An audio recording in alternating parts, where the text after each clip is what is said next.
Hello दोस्तों, मेरे channel living it simple with Seema में आपका स्वागत है। आज मैं आपके लिए दोस्तों एक ऐसी प्रेरणात्मक कहानी लाई हूँ जो सत्यवादी राजा हरिश्चंद्र के जीवन पर आधारित है। चलिए शुरू करते हैं दोस्तों आज की वीडियो। अयोध्या के राजा सत्यवादी हरिश्चंद्र वे भगवान राम के पूर्वज थे। अपने सत्य और धर्म का पालन करने और वचनों को निभाने के लिए उन्होंने अपना राजपाट सब छोड़ दिया। अपनी पत्नी और बच्चे के साथ जंगल में चले गए। वहाँ भी उन्होंने कठिन परिस्थितियों में अपने धर्म का पालन किया था।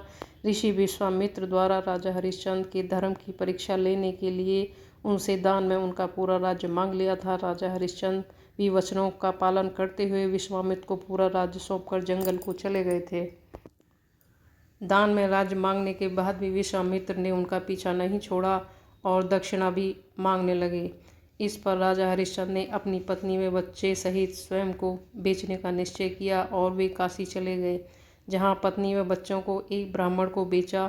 स्वयं को चांडाल के यहाँ बेचकर मुनि की दक्षिणा पूरी की। राजा हरिश्चंद्र शमशान में कर वसूली का काम करने लगे।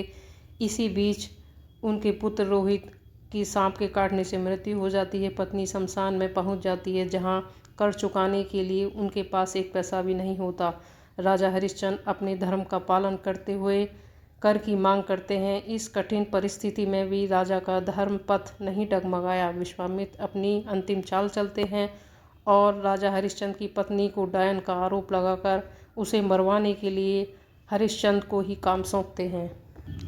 यहाँ पर राजा हरिश्चंद्र की आंखों पर पट्टी बांधकर जैसे ही वार करते हैं, स्वयं सत्यदेव प्रकट होकर उन्हें बचाते हैं। वही विश्वामित्र भी राजा हरिश्चंद्र के सत्य का पालन धर्म से खुश होकर सारा साम्राज्य वापस कर देते हैं। राजा हरिश्चंद्र के शासन में उनकी सभी प्रजा सभी प्रकार से सुखी थी। हमें इस कहानी से दोस्तों यह शिक्षा मिलती है, कभी किसी भी परिस्थिति में हमें घबराना नहीं चाहिए। हमें समस्याओं का डट कर मुकाबला करना चाहिए। इन महान पुरुषों की कहानियाँ हमें ये प्रेरणा देती हैं। हमारे जीवन में परेशानियां लड़ने का साहस हमें ये देती हैं। सुख दुख तो दोस्तों आते ही रहते हैं। हम इन महान पुरुषों की कहानियां हमारे लिए प्रेरणा का स्रोत बन जाती हैं।